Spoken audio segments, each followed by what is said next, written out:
नमस्कार मित्रों, welcome to my channel गौर से देखो। Recently I had an opportunity to visit Guna. ये शहर भोपाल से करीब 200 किलोमीटर नॉर्थ में आगरा बॉम्बे रोड के ऊपर स्थित है। Basically it is kind of overgrown village I would say. जो गांव होते हैं वो धीरे धीरे बढ़ते जाते हैं पर उनका कैरेक्टर लूज़ नहीं होता, सो दे रिमेन अ विलेज। अतीत में ये शहर सिंधिया स्टेट का पार्ट हुआ करता था। माधवराव सिंधिया का ये संसदीय क्षेत्र भी था। राजघराने का असर यहाँ के व्यवहार में आज भी देखा जा सकता है, क्योंकि हर आदमी जो दूसरे से मिलता है तो छोटा बड़े के पाँव छूता है। ये यहाँ अभिवादन करने का एक तरीका है। ये तरीका आपको भोपाल में नहीं मिलेगा। जहाँ मैं ठहरा हुआ था वहाँ पास में ही एक टेकरी है और टेकरी के ऊपर एक मंदिर था। तो मैं जब पता किया तो पता चला ये टेकरी सरकार है, हनुमान जी का मंदिर है। सामंती लहजे में ही यहाँ हनुमान जी को भी सरकार का दर्जा दिया गया है। वैसे हमारे देश में शायद ही कोई ऐसी टेकरी होगी जिसके ऊपर कोई मंदिर ना हो, और ठीक भी है, क्योंकि अगर ये मंदिर ना होते तो हम लोग कभी उन टेकरियों के ऊपर चढ़ते ही नहीं। हमारा सारा एडवेंचर और टूरिज़्म मंदिरों की वजह से ही है, और जो कि हमारे ऋषि मुनियों ने छाट के ऊंची पहाड़ियों के ऊपर बनाए थे। तो इस बहाने लोग कम से कम घर से बाहर निकलते हैं। आज मैं मंदिर घूमने जा रहा हूँ, आइए आप भी चलिए मेरे साथ। ये मंदिर का पहला दृश्य है। इसका घंटा बजाना,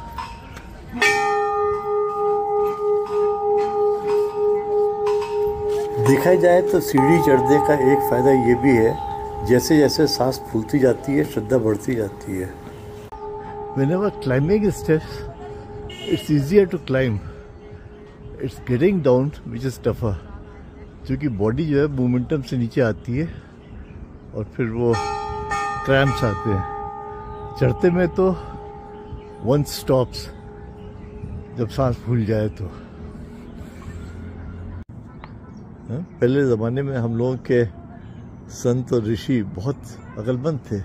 वो सब मंदिर ऐसी जगह बनाते थे जो पिकनिक स्पॉट्स हो। इस बहाने लोग घरों से निकलें और थोड़ी एक्सरसाइज करें भगवान को पाने के लिए। My son Gaurav is also with me today. वैसे तो ये इंग्लैंड में रहता है, पर आज यहाँ है तो ही इज़ जॉइनिंग मी। ऊपर आके यहाँ पर धर्मशाला भी है, यहाँ से टेम्पल।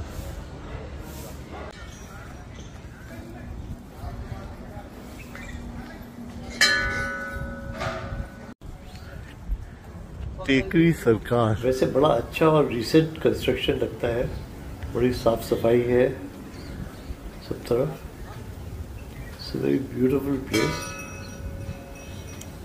Well maintained. यहाँ हम लोग थोड़ी देर बैठे, हनुमान चालीसा का पाठ किया। यहीं पुस्तकें मिल जाती हैं। बाहर का दृश्य भी बड़ा सुहावना था, चारों तरफ हरियाली। Now we are sitting at Hanuman temple Guna, और यहाँ मैं अपने बेटे गौरव के साथ आया हूँ। I just wanted to know young man's perspective of temple. कैसे temples can be part of life. I would like to have his views. Come on, you tell me. What do you think? How these temples can become a part of our life, not just a place to go to for making a wish? Temples today are a destination for people. Whether it is a midway stop or you're going there for a purpose, but it is a destination.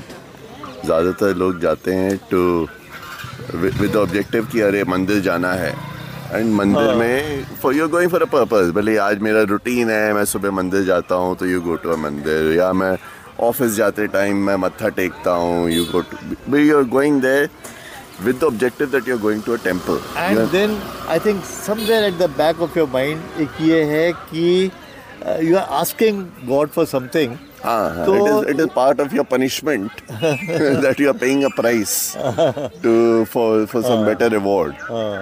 It's a transactional thing. You're doing it as part of your duty to religion, or you're doing it as part of as a specific purpose.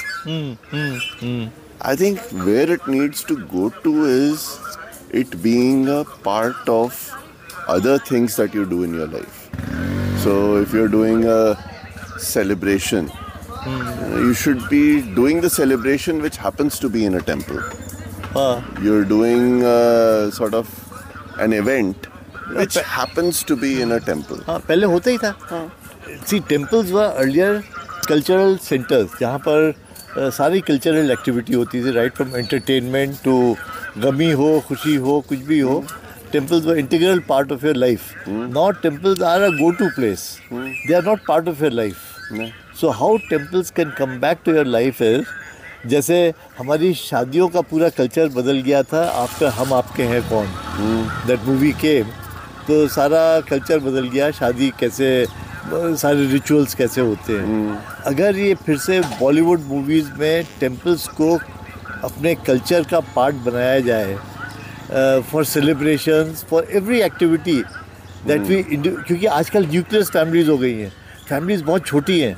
That is the problem, that society has changed. We have become more isolated. So different sectors in the society have become more isolated from each other than they were in the past. Right? So if you're having a celebration at home, you're just inviting your friends who are probably your social class or economic class or whatever. They're your inner group. And you're inviting them for your celebration. You're not really mingling with other areas of the society. And that is why you've got such isolationism in the society, which is permeated with, you're right, it's a function of the nuclear family, but it is manifesting itself in isolation for people. So temples can be the route to integrate for back, better integration of the society. अगर यहाँ पे आके अगर आप party कर रहे हैं अपनी, then you can't exclude कि दूसरा कोई आ रहा है, you can exclude them, right? So necessarily you will have to include them. You will have some interaction with them. On the other hand, if you're doing a party here, you're not going to have an overtly ostentatious behavior. You're going to dumb it down or tone it down to a level where the other person can actually relate to what you're doing. Right? And that is, I think, what is missing in the society. With extreme wealth and extreme party going hand in glove, you're driving the society apart. You know, the people who are sitting here on the road, they can't relate with your or my lifestyle. Right? And we can't relate with the lifestyle of the super wealthy. Right? So we are all becoming very isolated. But temples have that place to integrate everybody and bring them back together. Yeah, exactly. But I think the other thing is, this is a cultural shift. I think in India, cultural shifts happen with movies. What you really need is movies and mass media promoting religion not as a purview of the fanatics, but as the purview of the masses. I think that is the difference. Today, if you talk to somebody about religion, हाँ जी वो बहुत religious हैं, वो रोज़ मंदिर जाते हैं. And then 90% of people in my generation will say, अच्छा हाँ ठीक है, वो थोड़ा पागल टाइप है, रोज़ मंदिर जाता है, उससे दूर रहो, दूसरे लोग अपना काम करो. But you need to bring the 90% of people in my generation into thinking that religion is actually, a conduit to social integration or better society, rather than it just being a transactional thing with God. So right now temples have become transactional, and they should act as the fulcrum, the fulcrum of the society. In short, that is the point, no? Yeah, absolutely. So let's see. Let's take this forward. We'll make a pitch for these actors, film, Bollywood, to think about this as their theme. चलो. बिल्कुल. सुनने के लिए बहुत बहुत धन्यवाद. आप भी बताएं मंदिरों का आपकी ज़िंदगी में क्या महत्व है और क्या आप सोचते हैं होना चाहिए। Thanks again.